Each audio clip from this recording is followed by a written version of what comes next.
personally ask for the public's help in bringing those responsible to justice.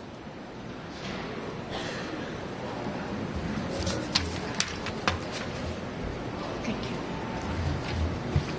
Good morning.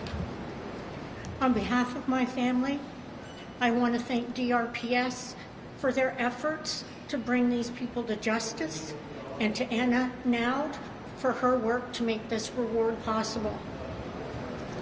I am living, and my family is living, the worst nightmare.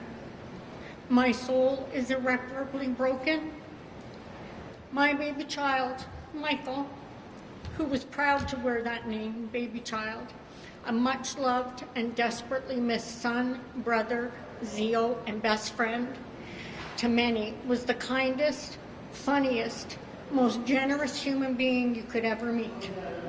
He was always laughing, always making others laugh, living life with family and friends. And then he was murdered by the men you saw on the screen. We've missed 3 years, 3 birthdays, 3 Christmases. We are at our lowest and weakest while having to be the strongest that we have ever been. We do our best to honor Michael's life by seeking joy, but even in the most joyful moments, there is profound sadness without him. To know him was to love him. To lose him was to lose who we are. We are forever changed. We will never be able to understand their actions, but to know that there are people out there protecting them completely shatters our faith in humanity. To these people, you need to come forward. The only morally right thing that you can do before the legal and karmic repercussions come your way. We've been robbed of the opportunity to grieve. We have no closure. It's been 3 years, too long. We need your help with information or skills that could be technical, facial recognition, getting these photos of these criminals out to friends and family, even overseas. If you have information about the people who took my son and their brother from them, please reach out to Durham Regional Crime Stoppers at 1-800-222-TIPS. Thank you.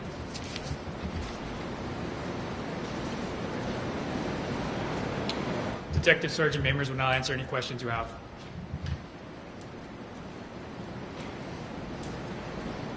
What can you tell us about the victim? You mentioned that there was no connection between him and any sort of indication that something would happen in his life related to this? Yes, that's correct. As far as we knew, he was a family man. As I mentioned, he was friend to many people. He was working at the business, and we've been unable to find anything at all that would suggest that he was targeted for any specific reason.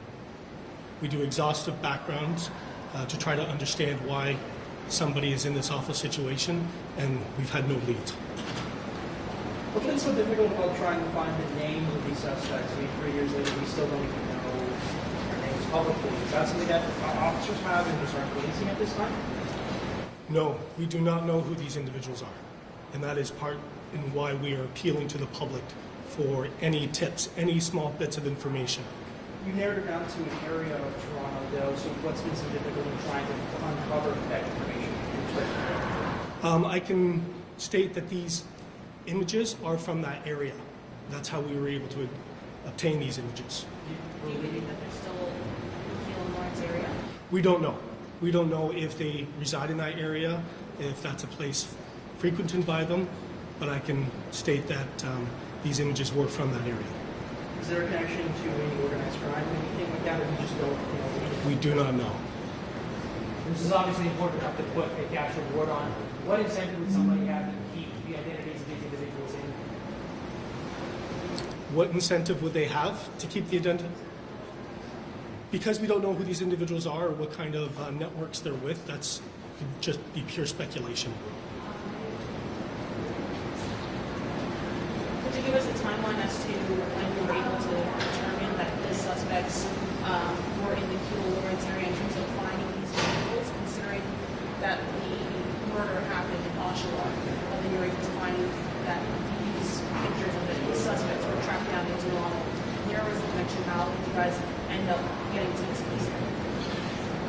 As I had mentioned before, we did exhaustive review of video surveillance, which takes many hours as we watch videos, trace them back to areas where the persons may have come from. So it took a little bit of time, but it was shortly after, within the first few months, that we were able to identify our suspects. Were you able to find any other information in that stolen black Ford F-150 Raptor that is able to help with this investigation? I know it was recovered, but was there anything else that was able to be recovered from that? Details of which I can't release at this time, but we have continued to pursue investigative avenues which do surround impartially where the origins of that vehicle came from. Michael, by all accounts, seems like a very good person caught in a very, very bad situation. Does that make this investigation more difficult because there's no trace of the background between his life, his work, and the suspects? Absolutely. Frequently in homicide investigations, we are able to provide insights into a person's lifestyle and who the person knows.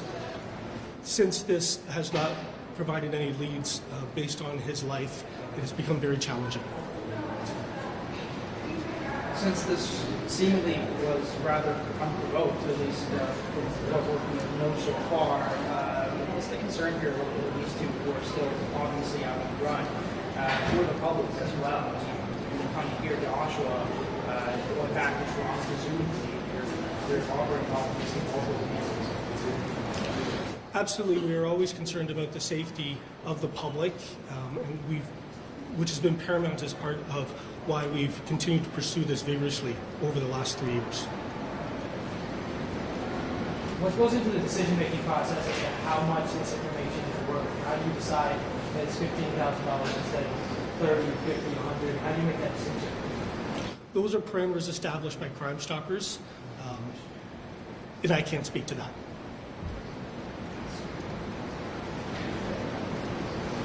Thank you.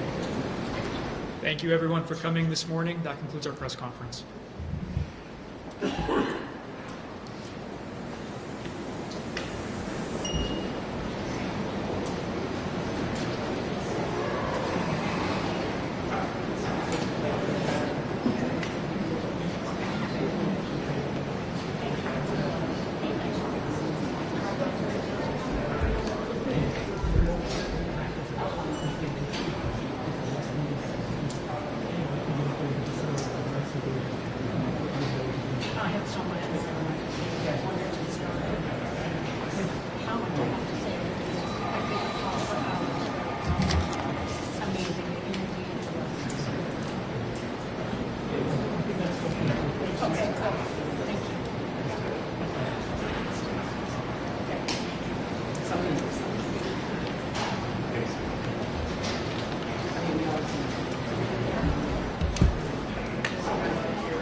Yeah, it's so weird. It's so weird. The batteries, everything's full. Listen, so the PJ is going. I don't know to stop.